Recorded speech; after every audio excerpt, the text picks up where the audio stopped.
سڵاوم کاتتان شاد کاتژمێر هەشتی بیانیە بە کاتی واشنگتن من هێرۆ زەنگەنە لەگەڵ هاوکارم ساڵح دیمیجەر دەست دەکەین بە بەرنامەی کورد کۆنێکشن کە لە کەناڵی NRT شەوە دەتوانن بینەری بن. ئەم دە کورد کۆنێکشنە ئیرۆ دە ڕوونی ددن سەر گەلێک مژارên گرێدای ئەمریکا و هەرێمێ و جیهانê di nav de jî axaftina dohya Seroka Biden li dor tundutijiya çekan girjiyên Amerîka û Îranê agahiyên herî dawî li dor krîza Iraqê û hin mijarên din jî. و هەروەها میخائیل گۆرباچۆف دوایین سەرۆکی یەکێتی سۆڤیەت لە تەمەنی 91 ساڵیدا کۆچی دوایی دەکات و کاردانەوەی ڕابەرانی جیهان بە دوای خۆیدا دەهێنێت.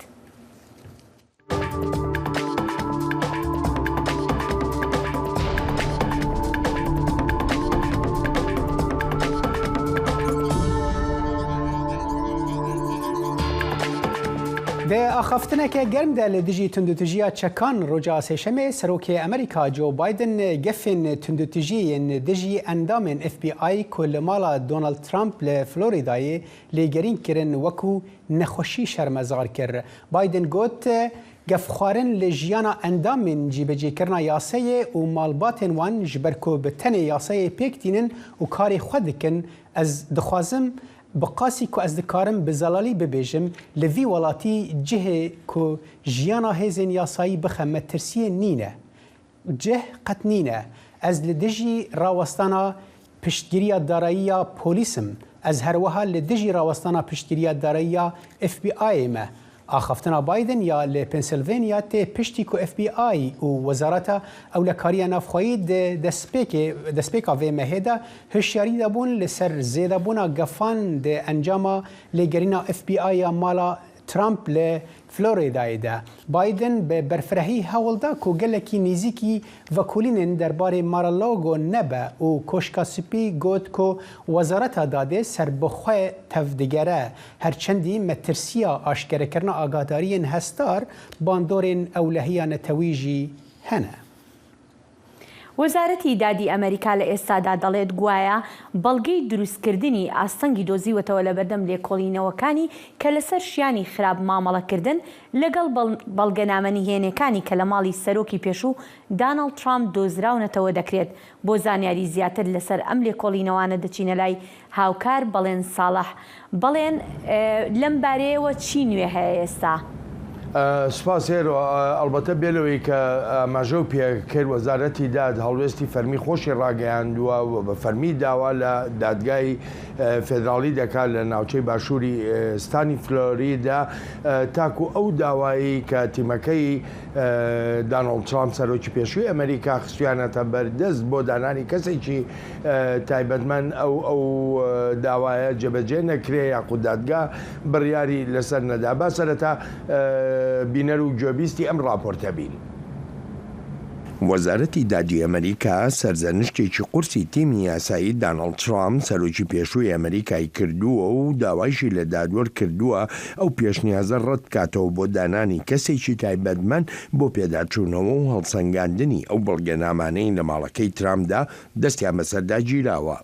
لەم دۆسەیەدا ئەم هەنگاوەی وەزارەتی داد بە قورسترین هەنگاودا دەنرێ تا ئێستا لە بەرامبەر تیمی یاسایی ترامپدا گیرا بێتە بەر لەو ڕوانگەیەوەی دەکرێت بگوترێ هەموو ئەو بیانوانەی تیمەکەی سەرۆکی پێشووی ئەمریکا خستوێتیە بەردەست هەڵدەوەشێنێتەوە. وەزارەتی داد وەک دەڵێ هەندێک هەوڵی تیمەکەی ترامپی بۆ ئاشکرا بووە بۆ تێکدانی لێکۆڵینەوەکانی لەسەر بەڵگەنامە دەست بەسەردا گیراوەکاندا دەکرێن بە تایبەتیش کە لەوانەیە هەندێک بەڵگەنامە شاردرابنەوە و نەکەوتبنە دەستی FBI. کاربەدەستانی وەزارەتی داد دەژڵێن کارمەندانی FBI سێ بەڵگەنامەی نێنیان دۆزیوەتەوە لەسەر چەند مێزێک لە ژوورێکی تردا و ناوی ژوورەکەش بە ئۆفیسی 45 ناو دێرکراوە. وەزارەتی داد دەڵێ پارێزەرەکانی ترامپ تەگەرەش بوون لەبەردەم بەدەستەوەدانی بەڵگەنامە نهێنیەکاندا. تیمی سەرۆکی پێشووی ئەمریکا لە وەتای ئەم پەرسەندانەوە ڕۆژانە هێرشی زارەکی دەکەنە سەر دەستگای لێکۆڵینەوەی فێدراڵی. سەرۆک بایدن دەڵێ ئەو جۆرە ڕەفتارانە بەرامبەر دەستگای لێکۆڵینەوەی فێدراڵی زۆر بێزاری کردوون. لەم وڵاتەدا جێگەیەک نییە تا مەترسی بخرێتە سەرژیانی کارمەندانی جێبەجێکردنی یاسا. من لەگەڵ ئەوەشدا نیم بودجەی FBI ڕابگیرێت. بڕیارە سبەی پێنجشەممە دادوەرێکی فێدراڵی لە ئەستانی فلۆریدا سەرۆکایەتی دانیشتنی دادگا بکە لەسەر داوای تیمەکەی ترامپ بۆ دانانی کەسێکی تایبەتمەند تا پێداچوونەوە و هەڵسەنگاندنی خۆی بکە لەسەر ئەم بابەتە.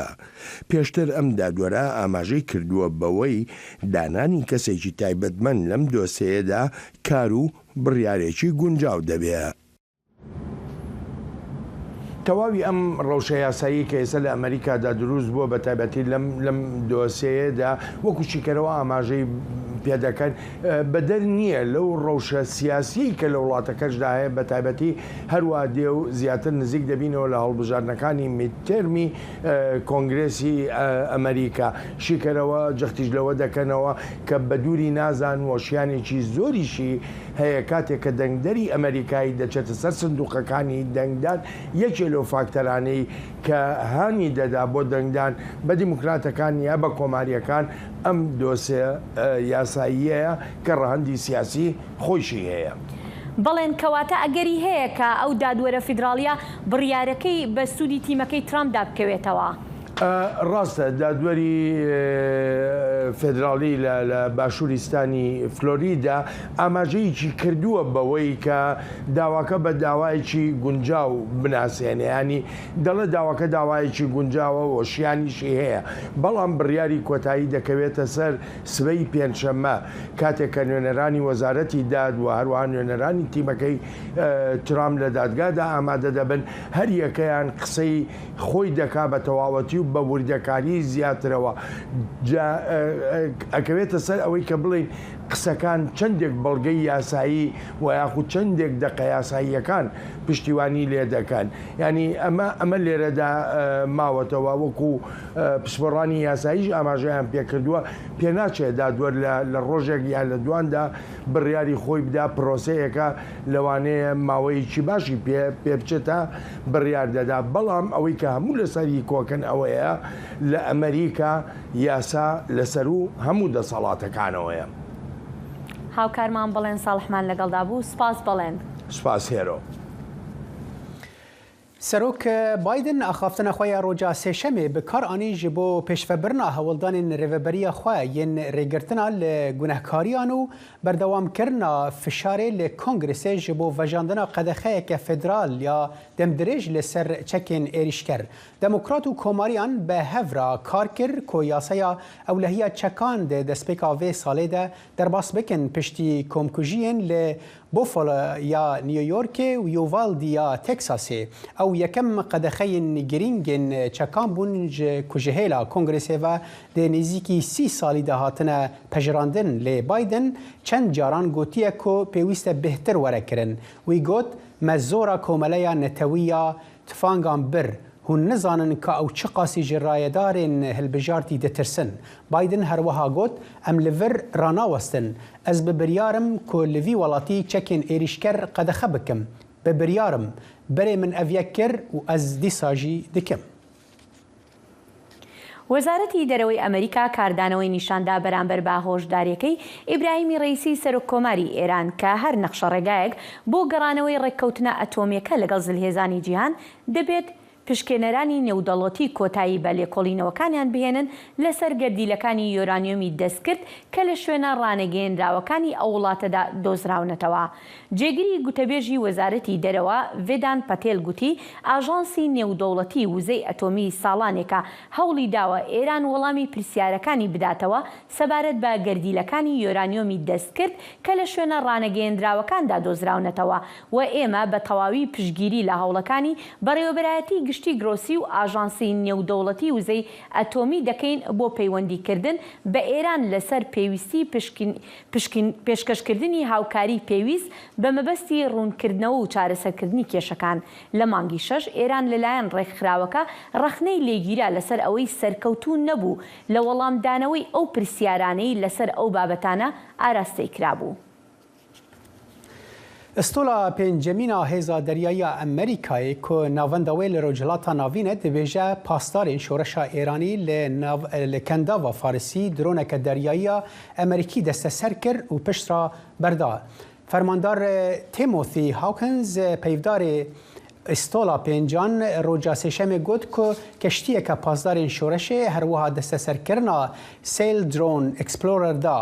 هاوکنز گوت کشتیا گاردیان درون لپشت خواه کشان دما کو کشتیه که هیزا دریای امریکا و هلیکوپتر نیزیوه بون. هاوکنز اجانسا اسوشیت پریس را گوت هیزا دریایی گلک جاران بانگ لإیرانیان کر تا کودداوی دا وان درون بردا.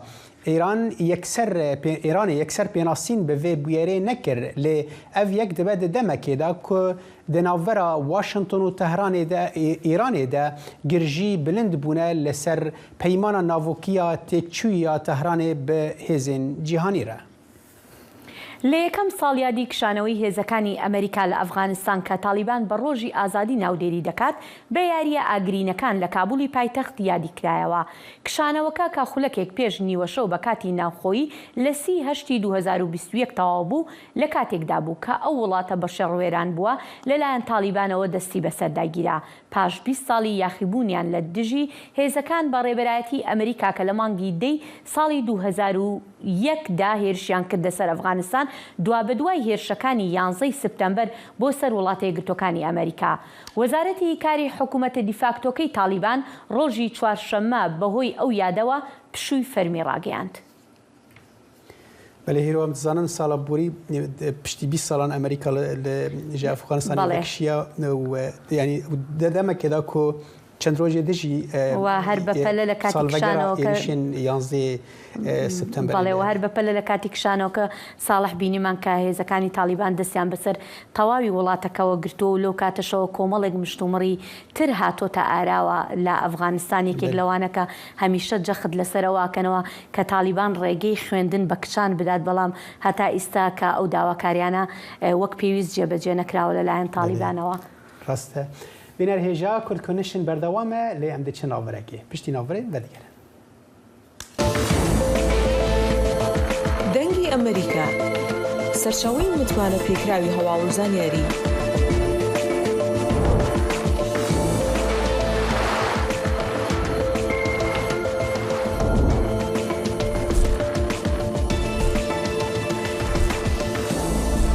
لە ماڵپەڕ و تۆڕە کۆمەڵایەتیەکانی دەنگی ئەمریکاوە ئاگاداری هەواڵ و گۆڕانکاریەکانی جیهان بە.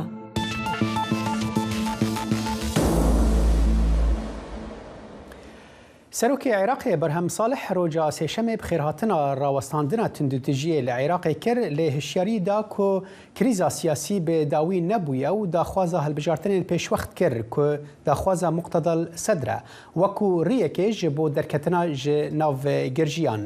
صالح گوت ڕەوشە هەیی نایە قبولکردن و نکارە بەردەوام بکە ji ber vê yekê li gorî têgihiştineke netewî li derxistina hilbijartinên pêşwext rêyeke derketinê ji krîza welêt re nîşan dide. Rêberê Oliyê Hêzdar Sedr roja sêşemê ferman dabû alîgerên xwe ku dawî li xwepêşandanên li navbenda Bexdayê bînin. Rûberobûna ku bû sedema tundutijiya herî kujer ya çend salên borî li paytexta Iraqê. Sedr lêborîna xwe ji Iraqiyan xwest piştî ku 22 kes dê pevçûnan di navbera grûpeke çekdara bi ser wî ve û aliyên dijberên Mislimanên Şîa yên ku Îran piştgiriya wan dike de هاتن کشتن صدر شرمزار کرو دم جمێرek dem da alîgerên xwe ku ji wir belav bin. مستەفا کازمی سەرۆکوەزیرانی عێراق هۆشداری دا لەوەی ئەگەر پشێوی و ململانەی لە عێراق لە نێوان لایەنە سیاسەکانی عێراق بەردەوام بێت ئەوە پۆستەکەی بەجێ دەهێڵێت.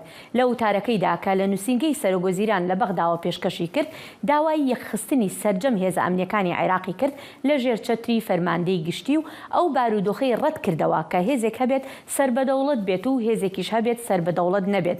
ئەم وتاری دوای 2 ڕۆژ لە پەرسەندنی گرژیەکانی نێوان لایەنگرانی مقتەدا سەدر و هێزە ئەمنیەکان لە ناوچەی سەوزی بەغدا ڕوویدا پێشکەش کرد.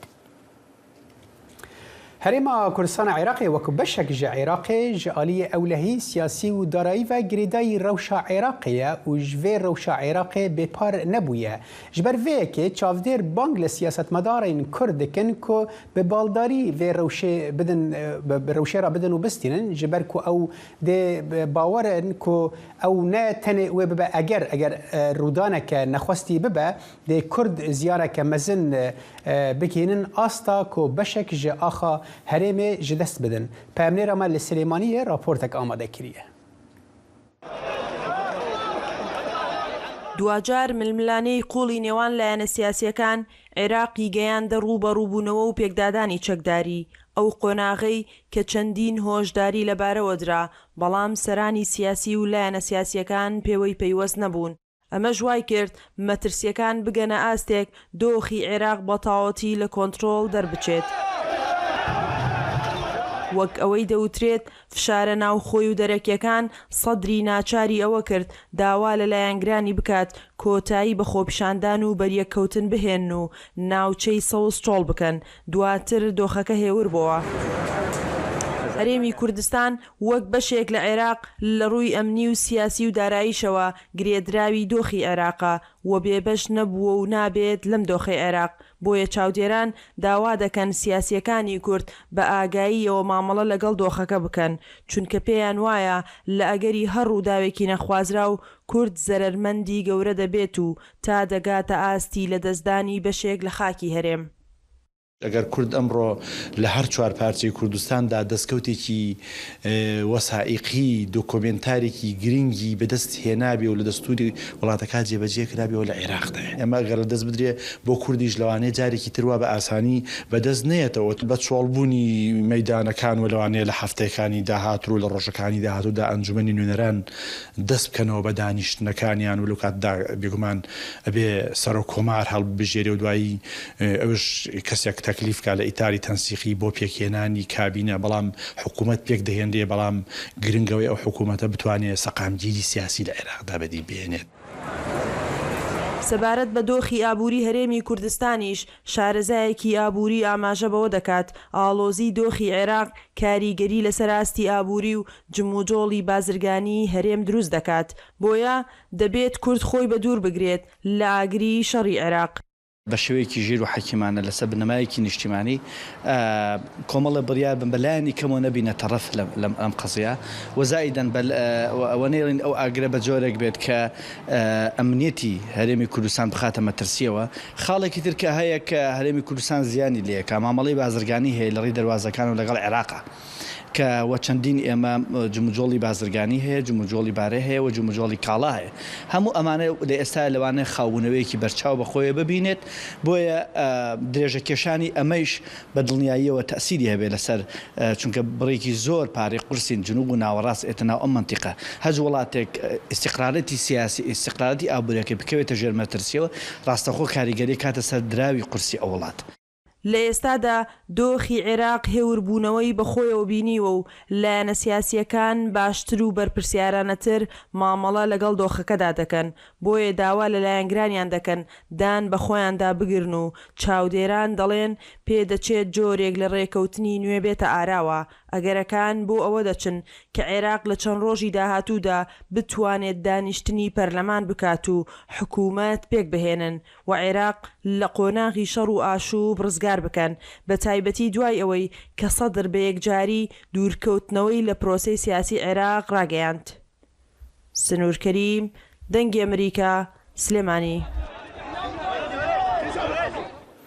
لەگەڵ ئەوەشدا کە بارودۆخی عێراق لە پاش وتارەکەی دوێنێ موقتەدا سەدر وەک دەگوترێت بەرەو ئارامی دەڕوات و ئەو قەدەغەکردنی هاتوچۆیی کە بەهۆی شەڕ و پێکدادانەکانی بەغداوە ڕاگەیەندرا بوو هەڵگیراوە بەڵام هێشتا ناڕوونی سیاسی لە عێراق بەردەوامە لە کاتێکدا کەسایەتی نزیک لە موقتەدا سەدر ڕەخنەی توند ئاراستەی سەرکردەکانی چوارچێوەی هەماهەنگی دەکات. بۆ تاوتوێکردنی ئەم بابەتە و زانیاری زیاتر لە ڕووداوەکانی عێراق کورد کۆنێکشن میوانداری عومەر محەممەد چاودێری سیاسی لە گەرمیان و پەیامنێرمان سنوور کەریم لە سلێمانی دەکات. سڵاوتان لێبێت دەمەوێت سنوور سەرەتا بێمە لای تۆ سەرەتا پێمان بڵێ لە ئێستادا ڕەوشەکە چۆنە لە عێراق.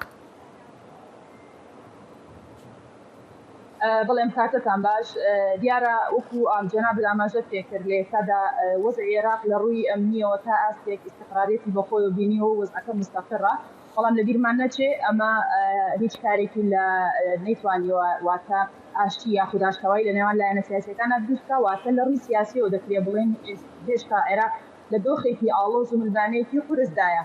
ئەم بەیانە ئەزانین کە وەزیرەکەی سەدر ساڵح محەممەد عراقی تویتێکی کردووە لە دوێنەوەمە دوم جارێکی تویتەکەی بە جۆرێک لە جۆرەکان هەم زمانی ڕەخنە و هەم زمانی هەڕەشەشی بەرامبەر بە لایەنەکانی لە ئیفادی تەنسیقی بەکارهێناوە.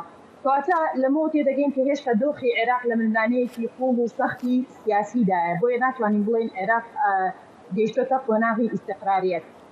و پێدەچێت بەڵام ئەوەی کە بەبێ زانیاریەکان کە دەستدەنگی ئەمریکا کەوتووە ئیتاڵی تەنسیقی لە ئێستادا لەگەڵ لایەنەکانی ناو ئەنجومەنی نوێنەران لە دانیشتندایە بۆ ئەوەی کە بتوانن دانیشتنی پەرلەمان بکەن لە هەفتەی داهاتوودا پێدەچێت دانیشتنی پەرلەمان بڕیاری لێوە بدرێت و بڕیار بدەن بۆ ئەوەی کە بتوانن حکوومەت بە بەشداری زۆرینەی لایەنەکان و بە سەرپەرشتی لایەنەکانی ناو ئیتاڵی تەنسیقی حکوومەتی عێراق پێک بهێنن. بەڵام شارەزایان ئاماژە بۆ دەکەن کە پێکهێنانی حکوومەت دەچێت حکوومەتێکی کاتی بێت و ئەو حکوومەتە داوا بکات کە لەبەرەوەی کە پێکهێنانی حکوومەت لە ئێستادا هەنگاوەکە یعنی زۆری پێدەچێت کۆمیسیۆنی باڵای هەڵبژاردنەکان لانی کەم 1 بۆ 2 ساڵی پێش بێت تا بتوانن یاسای هەڵبژاردنەکان بگۆڕن کە زۆربەی لایەنە سیاسیەکانی عێراق داوایەوەکەن کە یاسای هەڵبژاردنەکان پێویستی بە هەموارکردنەوە و دەستکاریکردن هەیە. بۆی پێدەچێت حکوومەت پێک بهێنرێ بەڵام حکوومەتێکی کاتی بێ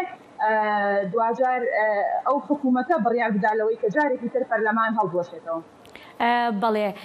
بڵێ کاک عومەر محەممەدمان لەگەڵدایە لە گەرمیانەوە سپاس دەکەین بۆ بەشداریکردنت لەم بەرنامەیە وەکو جۆمان لێ بوو ئێستا پەیامنێرمان سنوورکەریم ئاماژەی بەوە کرد کە تا ئەندازەیەک ئارامی پێوە دیارە عێراق، بەڵام دەبینین لە دوێنێەوە پاش ئەوەی کە موقتەدا سەدر وتارەکەی پێشکەش کرد زۆربەی سەرکردە سیاسەکانی عێراق دەستخۆشییان با بڵێن لە هەنگاوەکەی موقتەدا سەدر کرد و وای لێ هات کە خۆپشاندەرانیش کشانەوە لە پاش وتارەکەی ئەو وەکو بینیمان.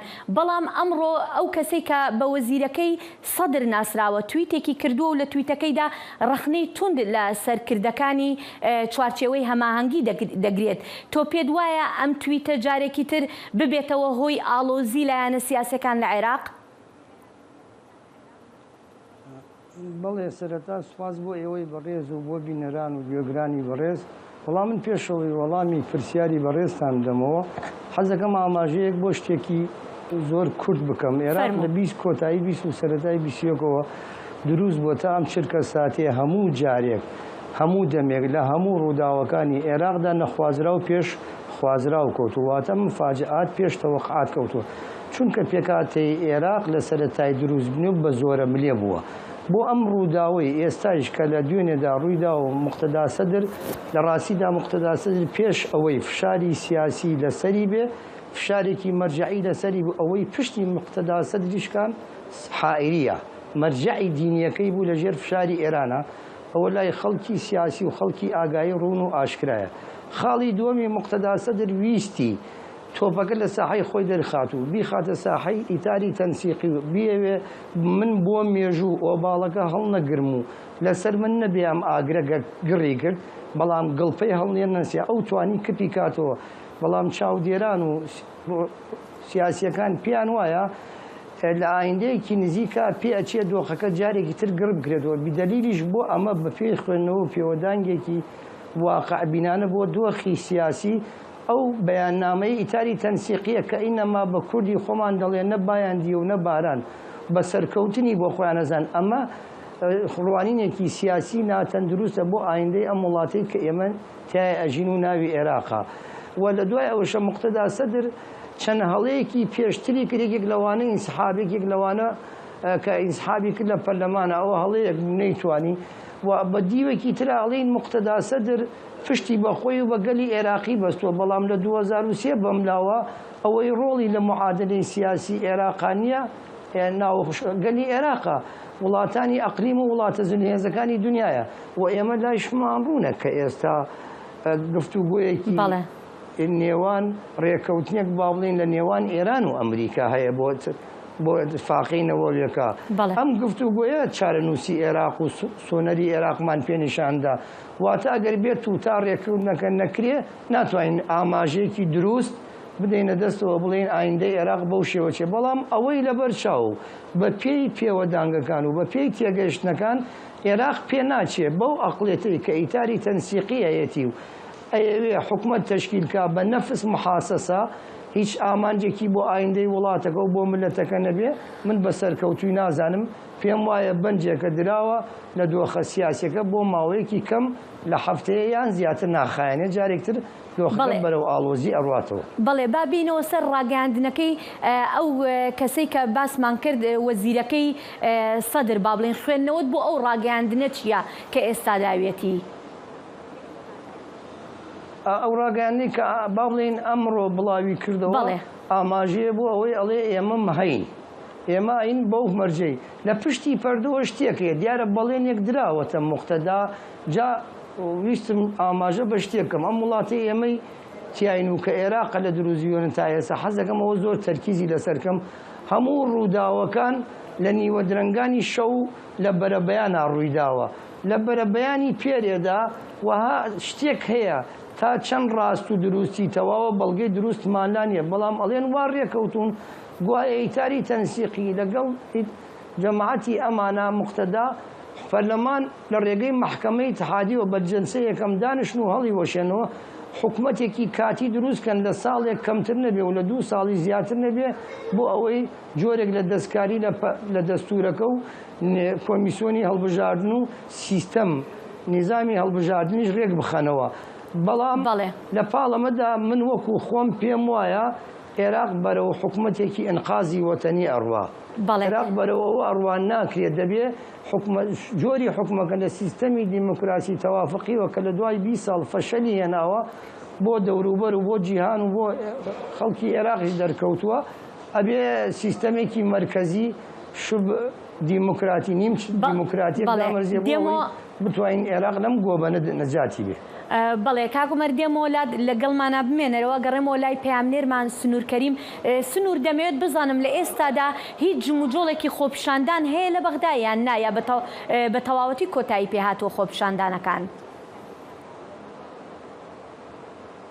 لە ڕاستیدا دوای ئەوەی کە خۆشتان نەزانن دوێنێ بەخەداتە بەدایانامەکەی بڵاوکردەوە داوای لەلایەنگرانی کرد کە ناوچەی سەوز بە تایبەتی کە زۆربەی گوشیەکان لە ناوچەی سەوزدا بوون چۆڵ بکەن و دەست بەدام بۆزدا حکوومەتەکانەوە بگرن واتی دەستیان لێ بپارێزن لایەنگرانی سەدر و لایەنەکانی تریش بە گشتی پیشانەوە لە ئێستادا هیچ جموجۆڵێکی سەربازی یاخود بڵێ خۆپیشاندان لە ناو بەغدادا و پێزانیاریەکانی ئێمە لە ئارادا نییە. بەڵام بە بڕای زۆرینی چاودێران کوتەکەی وەزیرەکەی سەدر خاڵق محەممەد عێراقی ئاماژەیە بۆەوەی کە ئەگەری دووبارە بوونەوەی هەڵبژاردن ببورن یعنی توندوتیژی و سەرهەڵدانەوە لە ناو عێراقدا ئەگەرێکی نزیکە لەگەڵەوەی کە بەشێک لە چاودێران ئاماژەیان بەوە کرد کە عێراق واتە هەموو کارتەکانی دەستی موقتدا سەدر لە عێراقدا سووتان و لێکەدا هیچ کارتێکی بەهێز لە دەستی موقتدا سەدر نەماوە بۆی کە لە دژی لایەنە سیاسیەکان و بەتایبەتی و لایەنانەی کە دژی موقتدا سەدر بەکاری بهێنێت.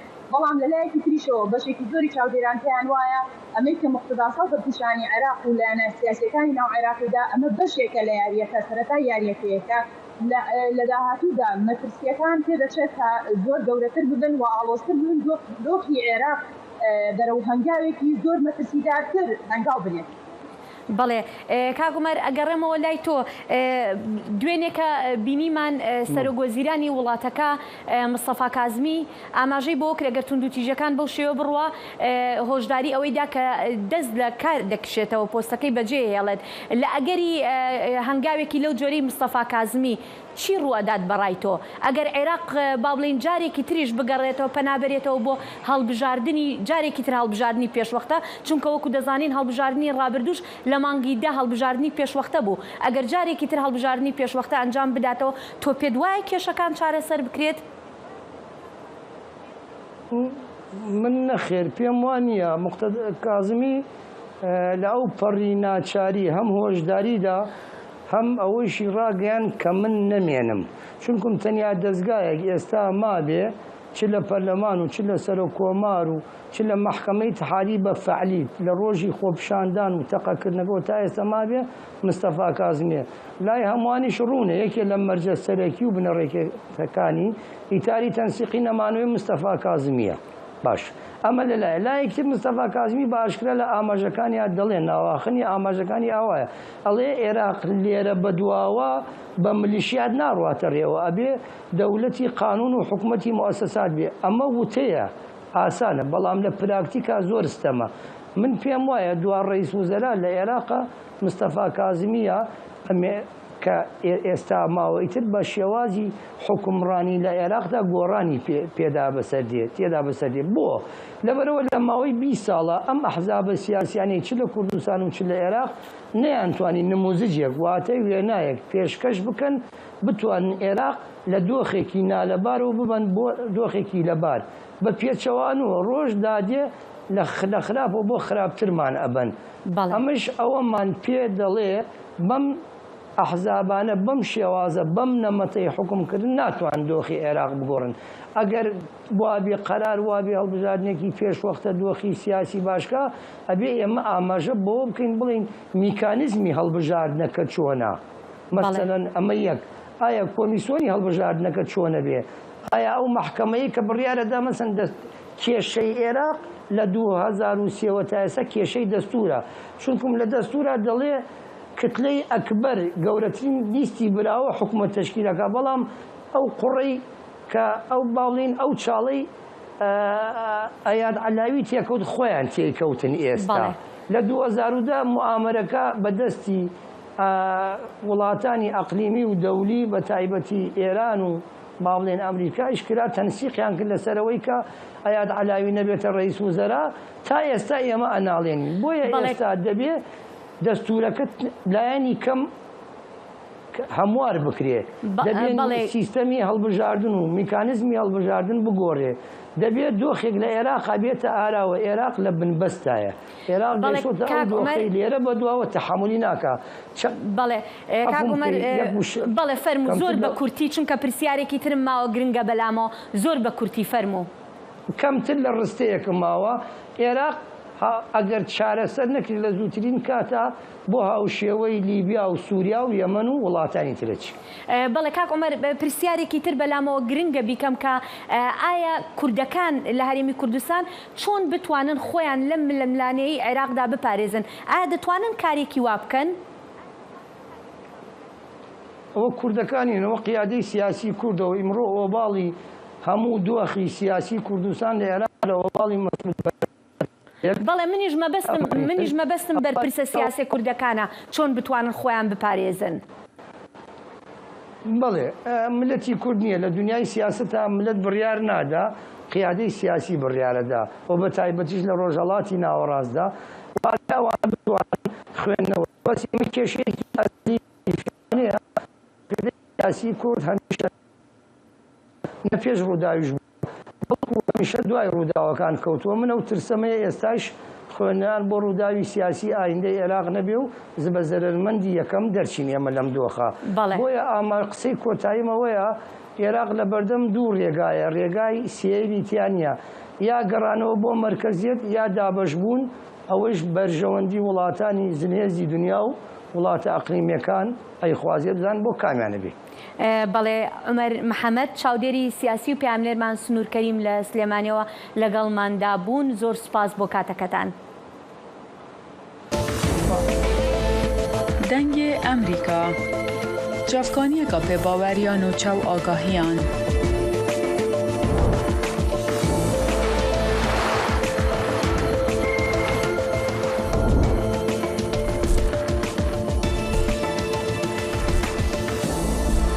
برای مالپەر و پلاتفۆرمên میدیا civakîya dengê Amerîka bala xwe bidin pêzanîn û nûçeyên cîhanê.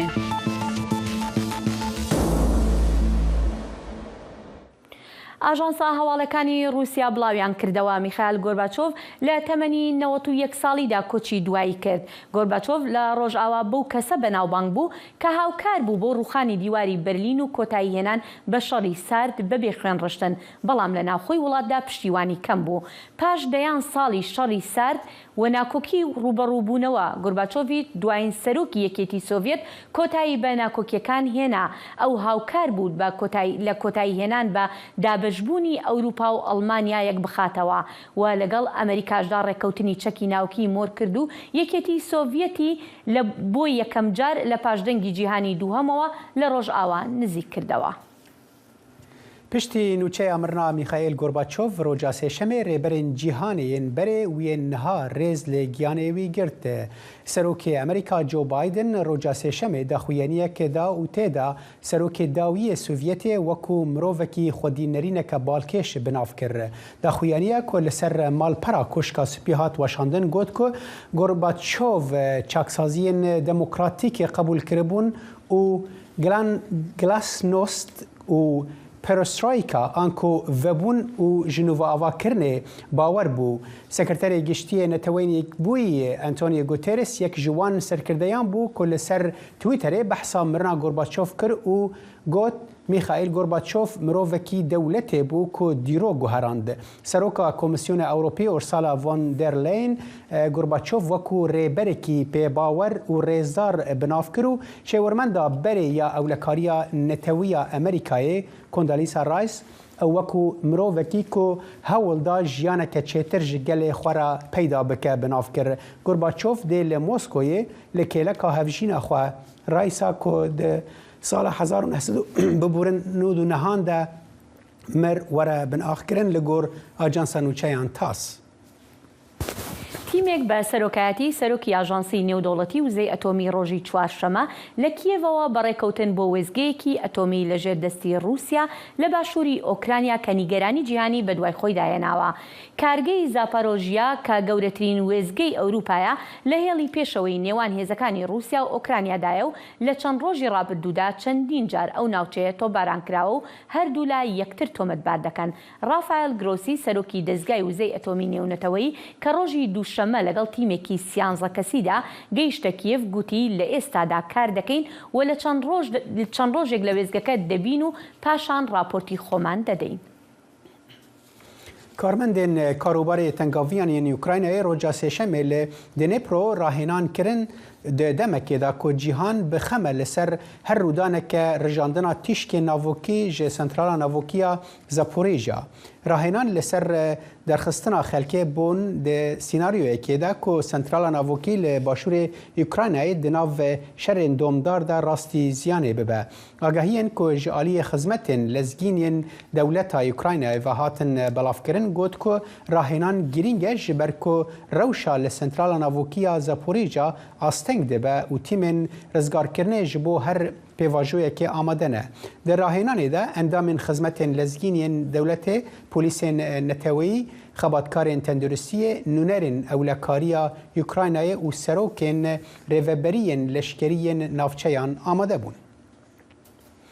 شش ماهان برێ دبوو ku dengê bibûrin. Şeş mehan berê dibû ku dengê çekan Endrî Matmayî bihîşta yek ku çûbû Ewropayê rojava da ku karê xwe yê endizyariyê bişopîne. Lê piştî şerê Rusyayê li Ukraynayê endizyarê Ukraynî mîna gelek Ukrayniyên din vegeriya welatê xwe wekû sekvanekî li dijî hêzên Rusyayê şer bike.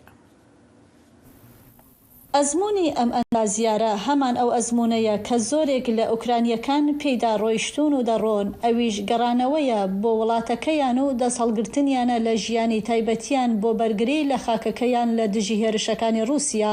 ئەندری کە نەیویستووە پاشناوەکەی و زانیاری زۆرتر لە ژیانی خۆی باس بکە خەڵکی بووچایە لە نزیک کیێڤ کە لە کاتی پێشڕەویەکانی رووسیا بە خراپی زیانی بەرکەوت. سەدان کەس لە خەڵکی مەدەنی لەو شارەدا گیانیان لەدەستدا و چەندین گۆڕی بە کۆمەڵی تێدا دۆزرایەوە کە نەتەوە یەکگرتووەکان بە ئەگەری تاوانی جەنگی ناودێریان کرد. سێرەگرە باڵا بەرزەکە کە شارەزایی لە زمانی ئینگلیزیشتا هەیە لە کاتێکدا بە تەنیا لە مەیدانێکی تەقەکردن لە نزیک کیێڤ خەریکی ڕاهێنان و خۆ ئامادەکردنە قسە بۆ ڕۆژنامەی ئەسۆشیێتد پرێس دەکا.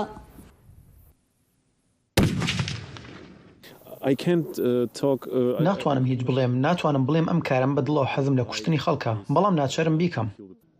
ئاندری کە بۆ کاری ئەندازیاری ڕووی لە ئوروپا کردبوو لە دوای هێرشی رووسیا بۆ سەر ئۆکرانیا بە پەلە خۆی دەگەێنێتە بوداپێست و لەوەی شەوە بە ڕێگایەکی مەترسیدار و بەدانی پارێکی زۆر 1200 کیلومتر ڕێگای وشکانی بە ئۆتۆمبیل دەبڕێت و خۆی دەگەێنێتە ئۆکرانیا بۆ بەرگری لە وڵاتەکەی. ئەو ماوەی چەند ڕۆژێک بەشداری شەڕەتوندەکەی دەوروبەری کیێفی کردووە و نازناوی جەنگی سامورایی هەڵدەبژێرێت بۆ خۆی. کە دەگەڕێتەوە پێداویستی و ئامێرەکانی خۆی و تفەنگێکی قەناسی دروستکراوی ئەمریکا دەکڕێت و لە ڕێگای ڕاهێنەرێکی هێزە تایبەتەکانەوە دەست دەکات بە ڕاهێنان و ئامادەکردنی خۆی. ئەو لە کاتێکدا ڕێگە پێدراو نییە باز لە هیچ شتێکی تایبەت لە چالاکی سەربازیەکانی بکە، دەڵێ سوپای ئۆکرانیا زۆر جار سێرەگرەکان بەکاردەهێنێ بۆ بینینەوەی پێگە سەربازیەکانی رووسیا بۆ بە ئامانجگرتنی تۆپخانەکانیان و دەشڵێ پێم وایە بە هاوکاری دۆستەکانمان لە ئەوروپا و ئەمریکا دەتوانین هێزەکانی رووسیا لە خاکەکەمان دەربکەین. ئەندری دەڵێ ئامانجی من لەم جەنگە گەڕانەوەیە بۆ ناو وڵات و خێزانەکەم. دۆخی دڵخوازی من ئەوە دەبێت کە بگەڕێمەوە بۆ ماڵەکەم و بۆ لای خێزانەکەم. هیچ کەم لە ئێمە حەز ناکات جەنگاوەر تەقەکەر و سێرەگر بێت. ئێمە لە ڕووی ناچاری و پێویستیەوە لێرین بۆ ئەوەی ئەمە بکەین. دوای 6 مانگ لە دەستپێکردنی لەشکەرکشی رووسیا بۆ سەر ئۆکرانیا، ئیستا بەشێکی زۆری ڕۆژهەڵات و باشووری ئۆکرانیا لە ژێر کۆنتڕۆڵی رووسیادایە. بەڵام ئەندری گەشبینە و دەڵێ بە هاوکاری دۆستەکانی ئۆکرانیا سەرکەوتن دوای ئەم زستانەش بەدی دێت و دەگەینە ئامانجەکانمان. بەفراوی نووری، دەنگی ئەمریکا، واشنگتۆن.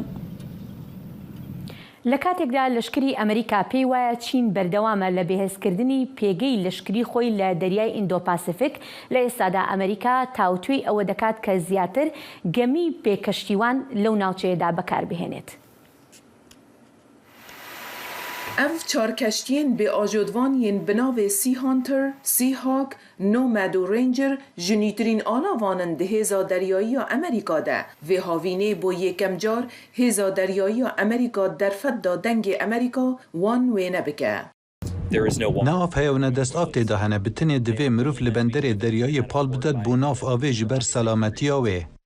Jeremiah Daly, fermandarê hêza deryayî Amerîka tinê bi deng hevpeyvîn da dengê Amerîka. Ew rêveberiya beşa yêkem ya keştiyên bi dronan têne xebitandin dike. Ew dibêjin ev keştiyên bê ajodvan ku niha têne bikaranîn dikarin rojekê hêzê bidine hêzên deryayî ku li ser 165 milyon kilometrên çaraliyê deryaya aram baştir nûbedariyê bikin.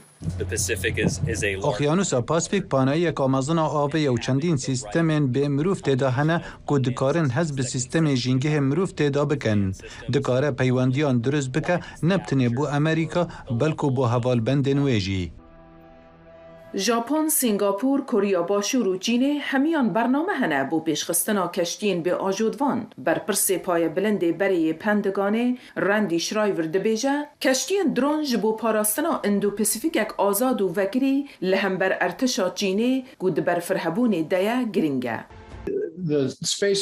ئەو جێهێن کۆ پێشبازی لێ تێن کرن بێگومان مەزنتر دەبن. وەز دەبێژم وەسایتên بێ شفێر li bin avê û li ser avê erzantirin. Ew ji bo metirsiya li ser jiyana deryawanan baştir in. Lê raporta hikûmeta Amerîka ku di dîrmehê de hata belavkirin nîgeraniyan tîne pêş ka gelo hêza deryayî ji piştgiriya lojîstîkî ya pêwîst bo van keştiyên dron fêm dike yan ne. Kesên din weke James Stephens lêkolerê stratejiya parastinê li navenda Stimson nîgeranin ku ev keştiye dikarin bibin armanceke leşkerî ya balkêş. Çîn wek mînak dibe ku keştiyek bê kaptin wek armancek kêmtir azrandinê ji bo ceribandina mûşekek dijî keştiyan bide naskirin. Stephens dibêjit serê rayvan nîgeraniyan keştiyên dron dikarin di hereşeyên Çînê bo ser Taywanê gelek girîng bin. Ew dikarin kelûpelan ji nû ve bidin Taywanê bê endamên leşkerî Emerîkî bêxin pêş xeterê. Di belgeyekî xwe de ku nû diyar kiriye, Bêjîng êdî sozê nade ku hêzên xwe bo Taywan nahinêrit bi mebesta dagîrkirina wê. Schreiber rijdiyê dikit ku divê Amerîka sermayeyê di amîrê nû de bike ji bo parastina aştiyê li seranserî girîngtirîn rêrewên avê li cîhanê. Lê li dor vê xalê jî pêwîst e em hezir bikin ka em dê çawa bi riya bikarîna hêzê armancên siyasiyên dijmin red bikin û niha ev tê wateya zêdekirina şiyanê ne kêmkirina wê. Fermandar Daly dibêje pêwîst e alavên dron û bêsernişîn di çend salên dahatî de bi temamî bibin beşek ji leşkerê Amerîka. Raporta Jessica Stone, Helen Cindy, dengê Amerîka. صندوق زاروکان نتوین یکبوی یونیسف دبیجه رژه نیجریین که بریا 18 سالی دزوجن جسدی 40 داکتیه بو صدی 3 ل نیجریا هنجی خودان یک جه رژه هری بلندن زواج زاروکان لافریقای پرسکریکه که کومن آلیکاریه و جواکن گوندی دخابتن که چارسر بکن زانیارین بهتر دوی راپورتی ده. پێشکەشکردنا خواردنê malên paqişkirin ev çendîn berpirsiyaretên yên Dursî Mêrgaya 14 salîne. Hevjîna herî biçîk divê êlê da li navarasta wîlayeta Benwa. Ew ê di heyva 12 da jiyana hevjîniyê pêkîna, digel hevjînê xwe 17 salê dijît û bi mavê 5 mehe ew ya ducan. Malbata hevjînê wê dibêjin, ev zewac bi razîbûna wanan bûye û jinên bi temen harî wê digenda ku xwe digel biguncînît. Lê Mêrga we ku jineka şîkîrî delîva xwandina bi beramber dest nakevît. براستی از نه کیف خوشم جبر کو از نزانم چه بکم هفجینی من راضیه کو از وگرم دبستانه لی بمرجین کو از جبر بچم وک هفجیناوی Mêrga û kiçendî di civakê da delîva xwandinê ji rêxistineka bêqazan ji lay we berhênera Kriptoya Nîjerya Janet Katyu ve werdigirin. Katyu rêxistina xwe bêqazan ji bil bîrînana babê xwe durust kiriye, yê ku herdem piştevaniya xwandina kiçan li gundî dikir.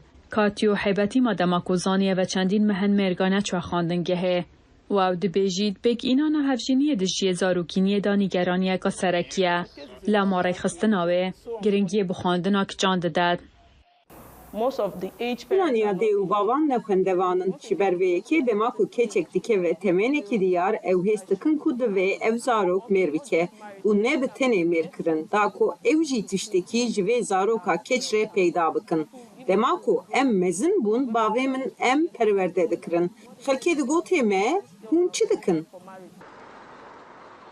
UNICEF dibêjît Nîjerya duan malata ku bilindtirîn hejmara hevjînên dibin 18 saliyê da lê hene piştî Hindistanê. Kar bi dest dibêjin, nexwandewarî û hejarî û dabûnerî tên navxweyî egerê serekiyê zewackirina dijiyekê biçîk da navwelatî. Desalatdarên Nîjerya û UNICEF di vê dawiyê de rapirsiyek encam da, têda derket ku li sala 2016 beramber sala borî, rêja zewacê dijiyekê biçîk de ji 44 sadê bû 30 sadê kêm bûye. Lê rêveberê UNICEF li welatî Peter Hawkins gotî, ji ber zêdebûna hejmara xelkî ev hejmar bilindtir dibît. هجمارا ولاتیان او قاسمازنه رێژەیە سەدید زێدەبوونێ دایە. پرسا زەواجا زاروکان تشتێکی باشە. لێ هەژمارا کەچێن دikevin vê rêzbendiyê da bi şêwekê mezin zêdebûne. Hejmarên dewletê newekheviya li herêman ve dişêre. UNICEF dibêjît ta ku ev tawane nehêne guharî nêzîkî 29 milyon keçên zarok li Nîjerya dê binebîk ta ku sala 2005-yê. Katyu û tîma wê dê berdewam hewildin zewackirina zarokan li Nîjerya nehêlin. Tevî ku ew dizanin ku hindek kiçên wekû Mêrga dê bi dabûnerî û kêşên aborî ve girê daymînin. Ji bo Timothy Obezo hatîn mayî dengê Amerîka. پیفدار وزارت دروی امریکای روجا سهشنبه ژ کانال الحر را اشکره کرد که جیگر آلیکار وزیر دروی امریکا بو کاروبارین رجلات ناوین ایثن گولدریچ لجنیو میوانداری جوینا شاندین تایبت بو سوریه دکه. جوین روجا سهشنبه و چهارشنبه دبه و 13 نونر لسر هولن پیشخستنا چراسریه که سیاسیش بو آلوزیا سوریه دکه لگوری بریارا نتوایی یا 2254 و بلندکرنا آستا گهاندنا آلیکاریین مروی گل سوریه را. نتوین یک بوی مها بوری دخواست کرد که ناکوکی باندوره لدانستاندن سوریه لجنیو نکن یکو به زوره جالی روسیا و هاتبون روساندن. کاربەدەستانی ژینگەیی هەندێک لە وڵاتانی گەورەترین بەرهەمهێنەری CO2 ڕۆژی چوارشەمە لە دورگەی بالی لە ئیندۆنیسیا کۆبوونەوە بۆ توێشکردن لەسەر بەرەنگاربوونەوەی گۆڕانکاری کەشوهەوا لە جیهاندا و کێشەکانی تری کە خراپتر بوون بەهۆی شەڕی ئۆکرانیاوە. وەزیری ژینگەی ئیندۆنیسیا سیتی نوربایە چاوەڕوان دەکات کۆبوونەوەکە ڕێککەوتنێکی گشتگیر بەرهەم بهێنێت لەسەر سێ خاڵی کە ئەرکی سەرەکین بۆیان کە بریتین لە چاککردنەوەی بەردەوام کردداری ژینگەیی لەسەر بنچینەی زەوی و دەریا و هەروەها ڕێکخستنی سەرچاوەکان بۆ تێگەیشتن لە ڕێککەوتنی پاریس کە یەکەم ڕێککەوتنی جیهانیە لەسەر ئەم بابەتە. بینەرهێژا کورد کنشن ڤر بەداوی هاتم بهێوینە تشتێمە پێشکەشکەری بە دلێ بابوون و دکارن هەمی تشتري ما بيشيشري برنامج ده وبرنامج بالتواهي جيز لسر بلاتفورم دنج أمريكا ولسر مالبرين كورمانجي وسورانيين دنج أمريكا بشوبين تا جارك دن بمينن دناف خير وخوشية هر شاد بن